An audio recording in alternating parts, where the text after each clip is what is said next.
1, 2. Test, 12, 15. Test. J'aime le bruit blanc de l'eau. Go with the flow.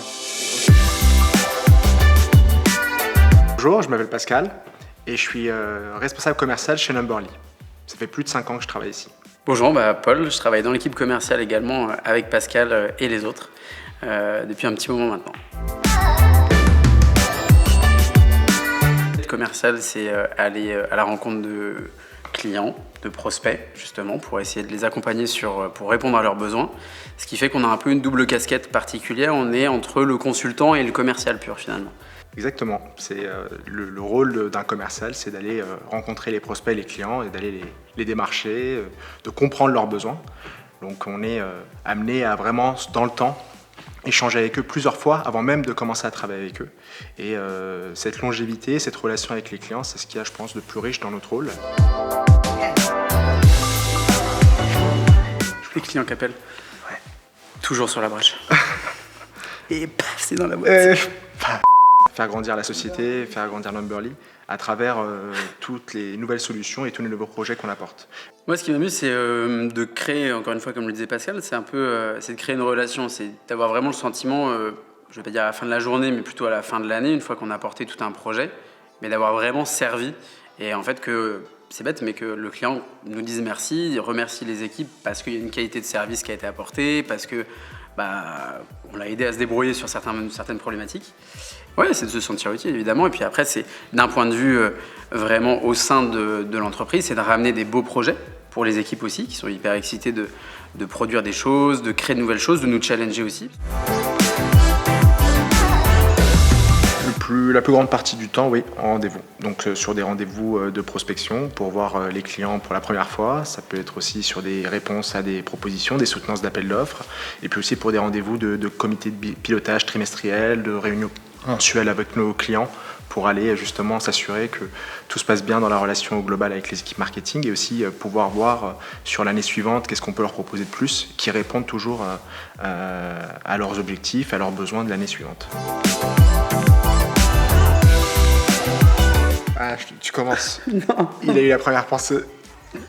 C'est bien parce qu'on a les mêmes associations d'idées, c'est comme sur Pyramide. Donc c'est vrai qu'il y a une ambiance qui est extrêmement dynamique, proactive, c'est ça qui est extrêmement intéressant, c'est très formateur aussi comme secteur parce qu'on apprend énormément de choses encore une fois constamment. Nous, mais c'est aussi une osmose au sein du groupe, l'entraide, l'esprit d'entraide aussi des équipes, le partage entre les équipes, le partage d'expertise. Donc ça, c'est des choses qui sont très présentes chez Numberly. Donc ça, c'est vraiment très important. Et on le ressent assez vite lorsqu'on arrive dans l'entreprise. Donc voilà. J'en dirai pas plus devant la caméra.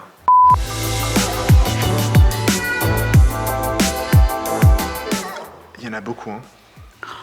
Moi, l'ambiance, quand je suis arrivé, l'accueil était extrêmement chaleureux. Je m'attendais pas à ça. Là, de voir cet esprit de corps au niveau de l'équipe commerciale, j'avais trouvé ça assez agréable parce que justement, on se sent aidé, on se sent accompagné et c'est pas du tout une ambiance de shark du tout, quoi. On n'a pas tellement le choix en fait, si on les apprend pas, de toute façon, on risque d'être dépassé. Ce qu'on aime tous les deux, je pense, c'est au niveau de l'équipe. Et c'est pour ça qu'on travaille dans ce secteur-là du marketing digital. Que ça évolue énormément, que ce soit d'un point de vue marketing ou vraiment technique. Comme on est amené à gérer aussi, à intervenir sur des projets, il faut qu'on puisse être capable de comprendre le besoin qui est en face. Ce besoin, il peut être technique, il peut être très spécifique. Donc on a besoin d'être capable de savoir ce que font les concurrents, des nouvelles solutions qui sortent, etc. Donc on est obligé en fait de faire ce travail-là. Dans ce secteur-là aussi, évidemment. Alors si c'est pas des choses que j'apprends en interne, de ce qu'on est capable de faire ou de ce qu'on sort en nouveautés, produits ou technicité ou connexion avec d'autres outils du marché, etc. On va l'apprendre via nos clients ou via nos concurrents aussi qui lancent de nouvelles offres et il faut être toujours à la page. Et c'est effectivement quelque chose qui va très très vite. Et si on n'est pas régulièrement et constamment à la page, du coup c'est compliqué d'avoir un discours crédible auprès du client. L'idée d'accompagner les entreprises françaises par une entreprise française, moi ça me donne du sens dans ce que je fais aussi et c'est important de pouvoir être présent. Et même pour nous, pour exister dans tout cet écosystème, c'est une fierté de pouvoir les accompagner. Je propose qu'on chante la Marseillaise. Si ça peut être vous va. une bonne idée.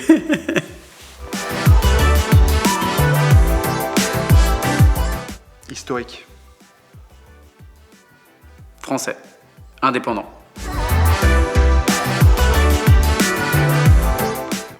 J'ai 2 heures pour faire une dissertation sur le sujet ou l'écoute, l'empathie, comprendre.